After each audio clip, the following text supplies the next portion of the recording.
Bismillahirrahmanirrahim. Assalamualaikum warahmatullahi wabarakatuh. Bagaimana kabarnya anak-anak? Sudah siap untuk belajar fisika?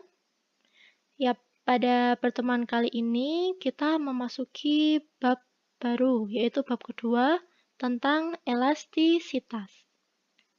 Sebelum masuk ke materi, ini ada sedikit pesan dari saya, yaitu pada sistem pegas, ketika kita memberikan suatu gaya, maka akan terdapat gaya pemulih. Seperti halnya dalam hidup ini.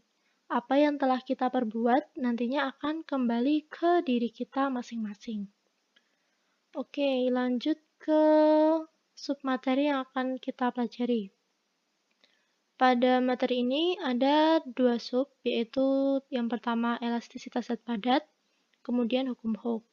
Pada elastisitas zat padat ada 3 poin, yaitu regangan atau strain, lalu tegangan atau stress, kemudian modulus elastisitas atau yang biasa disebut modulus Young. Nah, untuk yang hukum Hooke ini ada 3 poin juga, yaitu tentang persamaan hukum Hooke sendiri, kemudian energi potensial pegas, dan susunan pegas. Nanti baik seri, paralel, atau campuran seri dan paralel. Nah, yang pertama, elastisitas zat padat.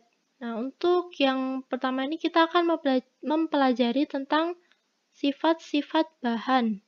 Nah, dalam konteks ini terdapat dua sifat bahan, yaitu yang pertama elastis, lalu yang kedua itu plastis. Untuk elastis sendiri yaitu merupakan kemampuan suatu benda untuk kembali ke bentuk awalnya segera setelah gaya luar yang diberikan kepada benda itu dihilangkan atau dibebaskan. Contohnya yaitu sebuah pegas atau kalian biasanya sering menyebut ini dengan sebutan per. Kayak bolpen itu loh, kan ada bolpen yang dicetik-cetik itu kan di dalamnya ada pegasnya seperti ini. Nah, ketika si pegas ini ditarik, kemudian dilepaskan, nanti kan pegasnya akan kembali ke bentuk semula. Nah, maka dari itu, si pegas ini memiliki sifat elastis. Nah, untuk plastis sendiri, yaitu merupakan sifat benda yang tidak mampu kembali ke bentuk semula setelah gaya luar yang diberikan kepada benda itu dihilangkan. Nah, contohnya sendiri itu sangat simpel. Kita biasa menemuinya di kehidupan sehari-hari, yaitu plastisin, atau mungkin tanah liat juga bisa. Jadi ini tuh bersifat plastis karena misalnya kalian membentuk suatu lingkaran, suatu bola dari plastisin ini, kemudian kalian tekan bolanya. Nah, nanti di dalam bola itu kan ada sedikit cekungan, ada cekungan. Nah, cekungan itu kan nanti tidak akan balik ke posisinya yang semula, ke keadaan awalnya. Ya, selanjutnya yaitu elastisitas zat padat pada poin regangan. Nah, di poin regangan ini kita harus tahu dulu apa pengertian regangan itu. Nah, regangan itu merupakan pertambahan panjang suatu benda per satuan panjang mula-mula akibat adanya tegangan tarik. Nah, di sini poinnya itu pertambahan panjang per satuan panjang mula-mula akibat adanya tegangan tarik. Jadi ketika kita misal tadi menarik pegas, otomatis kan ada pertambahan panjangnya. Misal panjang pegas itu 10 cm, lalu kita tarik. Nah, jadi bertambah 2 meter. Nah, maka kita dapat menentukan regangan dari pegas tersebut. Nah, secara matematis itu persamaannya ditulis seperti ini. Jadi dilambangkan dengan huruf E kecil. Regangan itu dilambangkan dengan huruf E kecil. Nah, regangan sama dengan pertambahan jumlah panjang per panjang mula-mula. Nah, karena ini pertambahan jumlah panjang per panjang mula-mula, otomatis ini kan misal cm, maka bawahnya juga cm kan. Maka dari itu, dia tidak memiliki satuan atau dimensi. Jadi satuannya itu udah saling menghilangkan. Poin selanjutnya yaitu tegangan. Nah, tegangan atau yang biasa dilambangkan dengan sigma, ini sigma ya bacanya. Kan sigma itu biasanya seperti Sigma itu kan biasanya seperti ini. Nah, ini sigma besar. Kalau sigma kecil itu seperti ini. Nah, tegangan itu sendiri adalah gaya yang bekerja pada permukaan seluas satu satuan. Nah, secara matematisnya dapat diartikan sebagai hasil bagi antara gaya tarik F yang dialami oleh kawat dengan luas penampangnya. Nah, seperti ini. Jadi, sigma sama dengan F per A. F sendiri kan satuannya itu Newton. Sedangkan A luas penampang itu kan biasanya pakai kalau nggak meter persegi, sentimeter persegi, terus yang ada persegi-perseginya gitu. Nah, di sini kita pakai satuan internasional, yaitu meter persegi. Sehingga tegangan tersebut satuannya Newton per meter persegi atau Pascal. Tegangan ini merupakan besaran skalar. Oke, selanjutnya kita akan belajar tentang grafik tegangan terhadap regangan. Nah, bisa kita lihat di sini ada sumbu X dan sumbu Y. Untuk sumbu X-nya itu yaitu regangan, lalu sumbu Y-nya tegangan. Nah, di grafik ini dapat dilihat itu ada beberapa titik O, A, B, C, D, dan E. Nah, di masing-masing titik ini tuh ada penjelasannya. Untuk titik O sampai A, yaitu dari garis ini ke sini, itu berlaku hukum Hooke. Hukum Hooke itu untuk hukum Hooke ini nanti akan dijelaskan di slide selanjutnya. Secara singkatnya saja, hukum Hooke itu intinya gaya tarik yang diberikan itu sebanding dengan pertambahan jumlah panjang dari suatu kawat atau suatu benda elastis. Nah, jadi untuk di titik O sampai A ini berlaku hukum Hooke tersebut. Lalu untuk dari O sampai B, jika tegangan dihilangkan, kawat akan kembali ke bentuk awalnya. Jadi misal tadi ada pegas, lalu pegasnya kita tarik, kemudian kita lepas. Nah, pegas tersebut masih kembali ke bentuk awalnya. Nah, untuk yang titik C, ini merupakan titik tekuk, yaitu benda dapat kembali namun tidak ke bentuk semula. Ini misalkan tadi kita menarik pegas, kemudian kita lepaskan. Nah, misal di awal tuh panjangnya kan 10 cm, pas kita tarik jadi 15 cm.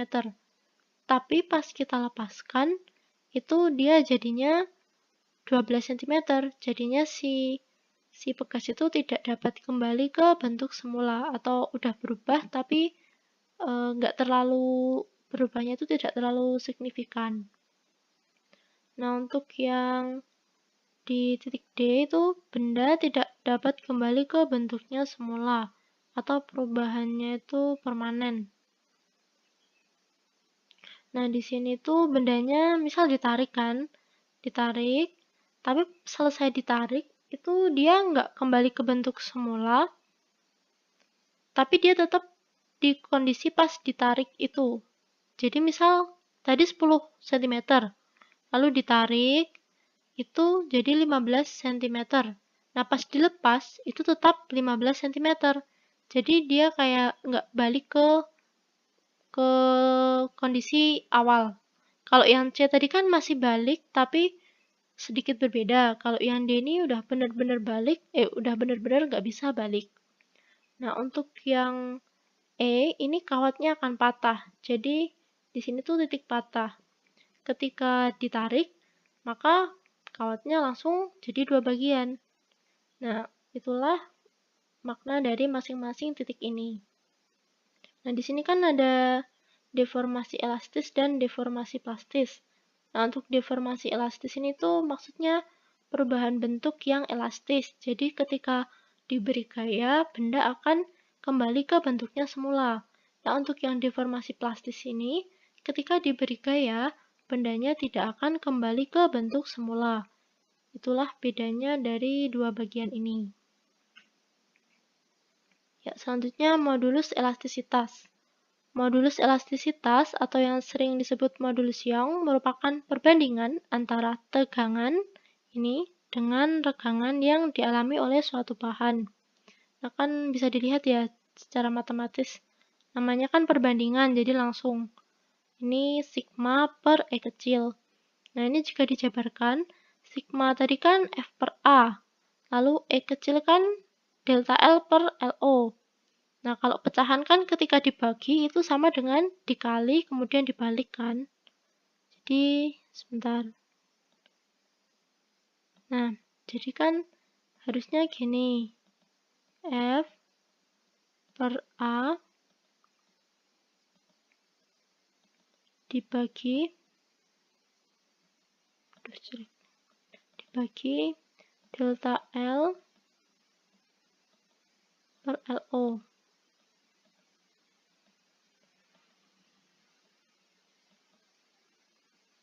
Nah, ini sama dengan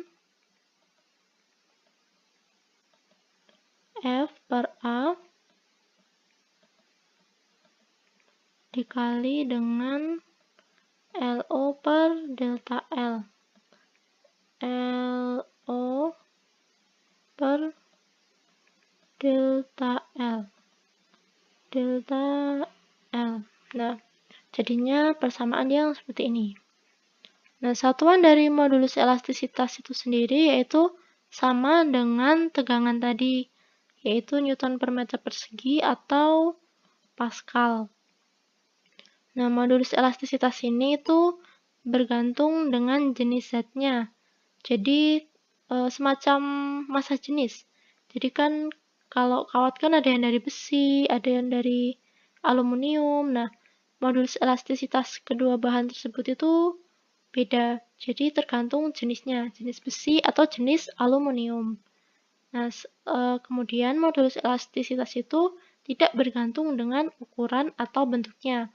Misal sama-sama ada yang benda dari besi, itu yang panjangnya misal 10 meter atau 5 meter, itu modulus elastisitasnya tetap sama. Nah, berikut jenis-jenis bahan beserta modulus elastisitasnya. Bisa dilihat ya contohnya. Ini ada aluminium, itu 70 kali 10 pangkat 9 Newton per meter persegi. Lalu misal tadi besi itu ada 100 kali 10 pangkat 9 Newton per meter persegi. Jadi ini tuh modulus elastisitas semua aluminium tuh sama, yaitu segini. Walaupun aluminiumnya itu 1 meter atau 100 meter itu tetap sama. Ya, ini ada contoh soal. Bisa dipelajari bersama. Ya, ini bisa dibaca sendiri ya soalnya. Langsung ke jawabannya. Pertama, diketahui dulu. Ini yang diketahui apa? Yang diketahui pertama panjang kawat. Ini kan ada seutas kawat yang panjangnya 200 cm. LO-nya 200 cm, L0. Kemudian pertambahan panjangnya. Lihat dia bertambah panjang 20 cm. Kemudian yang ditanyakan regangan. Regangannya. Regangan tadi apa? Ya, regangan itu delta L per L0. Jadi 20 cm per 200 ketemu 0,1. Kemudian, nih ini ada di LKS halaman 27, bisa dilihat di LKS-nya masing-masing. Yang ditanyakan tegangan kan. Nah, ini pertama dicari yang diketahui dulu. Diameter kabel yang pertama yaitu diameternya 4 cm. Nah, ketika diameternya 4 cm, maka jari-jarinya itu berapa? Yap, setengah dari diameternya, yaitu 2 cm. Sekalian dijadikan meter, jadi 0,02 meter. Kemudian massa beban, 628 kg. Kemudian gravitasinya 9,08 meter persegi. Yang ditanyakan tegangan. Tegangan tadi apa persamaannya?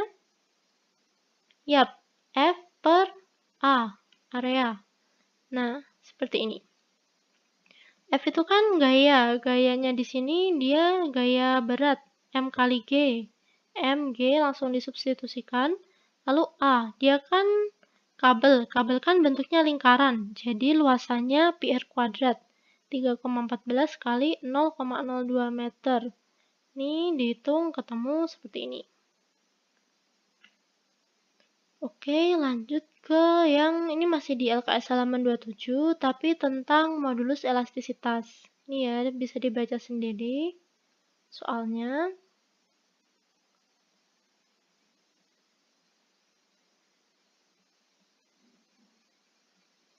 Yap, sama kita cari yang diketahui dulu. Ada apa saja? Yap, panjang kawat 2 meter. Atau ini kita permudah aja, jadi kan modulus elastisitasnya di sini milimeter persegi. Jadi di sini kita langsung buat milimeter juga.